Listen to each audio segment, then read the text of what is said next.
So 2024 is shaping up to be yet another great year for games. Elden Ring is finally getting a DLC release, Dragon's Dogma 2 came out in a questionable state, and as for Metroidvania fans, we're getting some really good titles.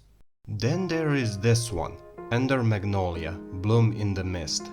This game's announcement was quite shocking to me, as not only I didn't expect it to be announced in a Nintendo Direct out of all places, but also the fact that it's actually real. What do I mean by this? Well, as you know, Ender Lilies is one of my favorite Metroidvanias. My second video on this channel was about this game. Hell, it used to be my second favorite MV besides you know who. Nowadays I don't agree with that sentiment. I think I would put Grime and Blasphemous 2 above it. But I still adore the game for what it is. Now the question is, based on what was shown in early access, is Ender Magnolia a worthy sequel? Well, what do you think by the title? Yes! Just based on 2.5 hours of playtime, I can tell that this game is going to be incredible, and I don't think I'm alone in this. This is still an early access though. Devs did say that some things will be changed in the final release, so keep that in mind. With that out of the way, it's time to talk about this game.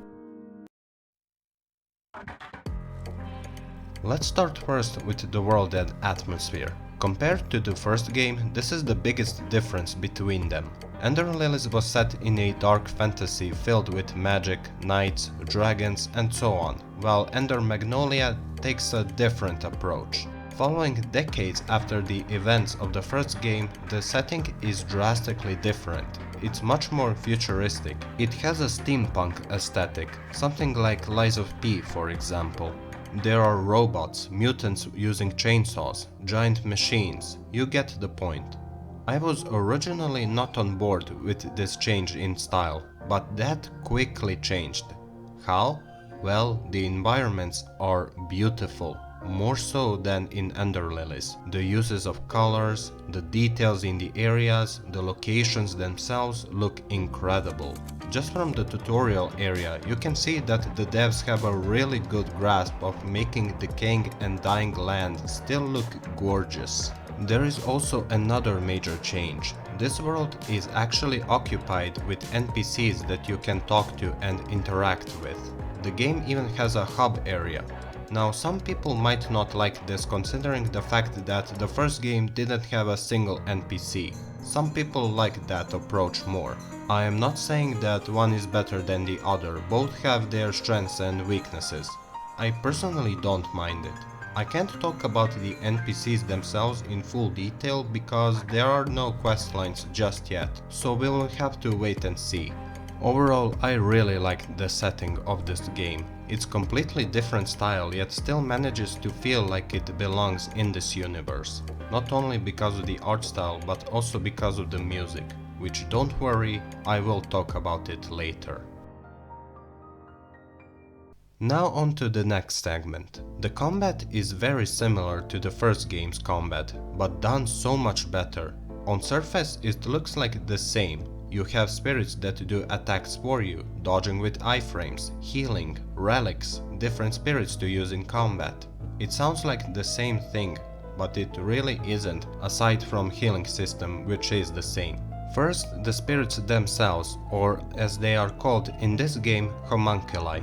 You now have only 4 slots instead of 3 or technically 6, and the spirits themselves are split in 4 different categories: the main, cooldown, repeat, and auto.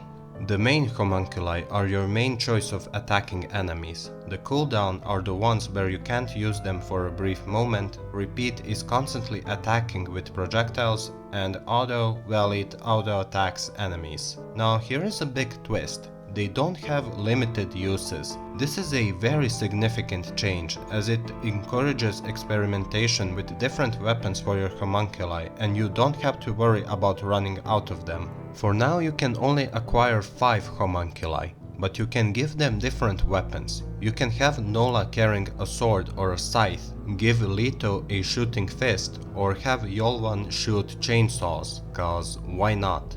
and I haven't mentioned other weapons you can give them. The only one who doesn't have different weapons is the Shackled Beast, who acts as a parry in this game, but this might change in the final release. The combat itself feels much weightier than in Ender Lilies. How? Well, the sound design is leagues better than in Ender Lilies. The sounds of slashing enemies, getting hit, killing enemies feels more satisfying. The movement is the same, but now you can roll instead of dolphin diving. Thank God. You can also sprint while holding the dash button, which is also a nice new feature. As for the ability upgrades, you get both double jump and air dash early, which is such a great thing that they give you this early, allowing you to move more fluidly. You also get a ground slam, but it doesn't affect the combat that much. Now for a major change in combat. Enemies. Enemies are much more aggressive and more reactive. They will sometimes do different attacks, back away to reposition themselves, have attacks that you can't just dodge once. It is not the most complex AI in the world, but they are more dangerous.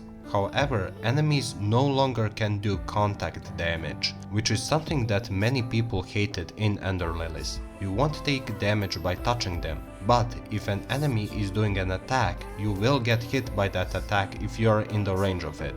You can also break enemies' posture and bounce them around, allowing you to go full force on the enemy. This overall makes the combat fairer and less clunky. If I got hit, I know it was my fault.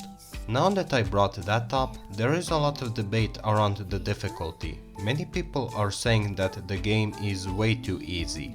This is a topic that's really hard to tackle since, again, this is early access, and this is basically the beginning hours of the game.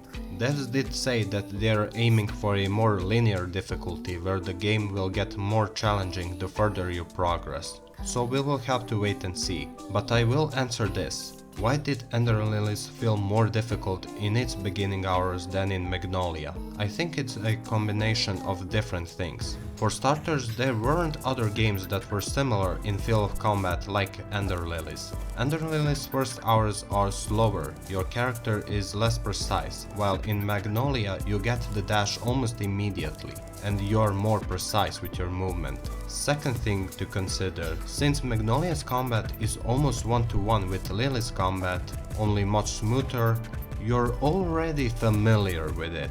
This is kind of the same situation that Blasphemous 2 was, where people were saying that it is much easier than the first one.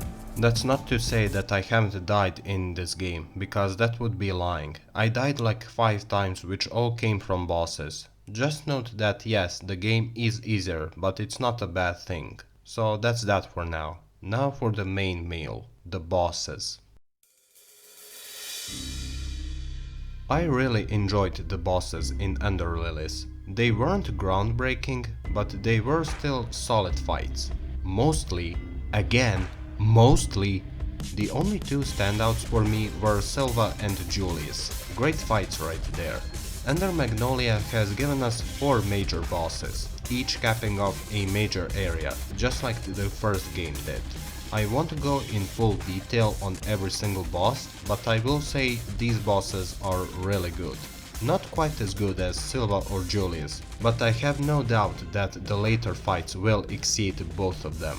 There are also mini bosses to fight as well, and they are just vastly better than in the first game. They are more engaging, more challenging, and their theme slaps. Oh, speaking of which, how could I not talk about this? Melee is back, making a brand new album for the game, and I am amazed by how good it is. Soundtrack is much more upbeat with the uses of different instruments. The soundtrack ranges from melancholy, sometimes it feels magical in a way. And then you have Shackled's Beast theme. Just listen to this.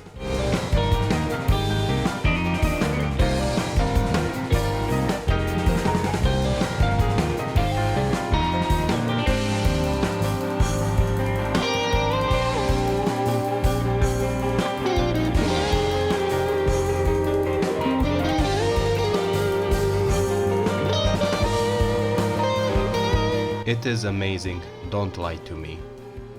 For this last segment, I'll just briefly talk about things that I haven't mentioned, as well as some minor nitpicks. First thing, the map is an actual map now. It's detailed, no longer confusing, and it still has the feature where the room changes colors if everything is found. Second thing, there is now equipment you can put on to reduce the damage, increase how much you'll heal, how many times you can heal, and so on. Relics are the same, so there isn't anything to discuss there. There is an actual currency that you can use to buy stuff, and you don't lose them if you die. And you can talk to your homunculi if you sit at a checkpoint. I like it. Now for the stuff that isn't in the demo, but are guaranteed to be in the final release. We know that there will be difficulty options to make the game more accessible to a wide audience. You will be able to refight bosses and there will be a boss rush, and that is everything. As for some nitpicks, I do think that there needs to be some balancing around certain homunculi, like some of them are broken. As for major flaws, I really don't have any. I wasn't expecting to make this video, but after playing the demo I knew I just had to, because people should not be sleeping on this title. The fact that it already has 2000 overwhelmingly positive reviews should tell you that this game will be something special. So please go check this game out. I guarantee you, you won't be disappointed. I wish Binary Haze all luck with their final release. I'll probably make another video when the game finally releases and rank the bosses based on quality. Thanks for watching, see you soon with the next video.